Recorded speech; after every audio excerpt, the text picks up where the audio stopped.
సాధారణ కండక్టర్ స్థాయి నుండి దక్షిణాదిలోనే కాదు దేశం ప్రపంచవ్యాప్తంగా స్టార్డమ్ ని సొంతం చేసుకుని సూపర్ స్టార్ గా ఎదిగిన రజనీకాంత్ పుట్టినరోజు ఇవాళ అంటే సోమవారం. ఎక్కడో బెంగళూరులో శివాజీరావు గైక్వాడ్ గా పుట్టిన సూపర్ స్టార్ ఇప్పుడు తిరుగులేని నటుడే అయినా ఆయన కెరీర్ లో లెక్కలేనన్ని రికార్డులు బ్రేక్ చేసినా ఇప్పటికీ అతి సాధారణ వ్యక్తిలా కనిపించే రజనీకాంత్ ప్రతి ఒక్కరికి ఆదర్శం, అభిమానులకైతే ప్రత్యక్ష దైవం. ఇక డిసెంబర్ 12 వస్తే ఆయన ఫ్యాన్స్ కు అది పెద్ద పండుగే. ఓ రేంజ్ లో రజనీ ఫ్యాన్స్ ఆయన బర్త్డేని వేడుకలా చేస్తారు.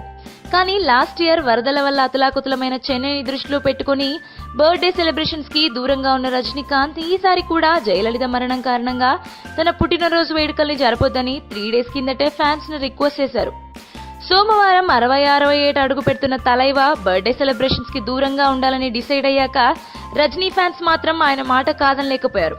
కానీ 4 దశాబ్దాలుగా జయాపజయాలతో సంబంధం లేకుండా చెక్కుచెదరని వ్యక్తిత్వంతో సూపర్ స్టార్ లా వెలుగొందుతున్న రజనీకాంత్ పుట్టినరోజు అభిమానులకు ఎప్పటికీ పెద్ద పండుగే. ఆయన ఎప్పటికీ ఇలాగే ఆయురారోగ్యాలతో ఉంటూ మరెన్నో బ్లాక్ బస్టర్స్ తో అలరించాలని కోరుకుంటామంటున్నారు సూపర్ స్టార్ ఫ్యాన్స్.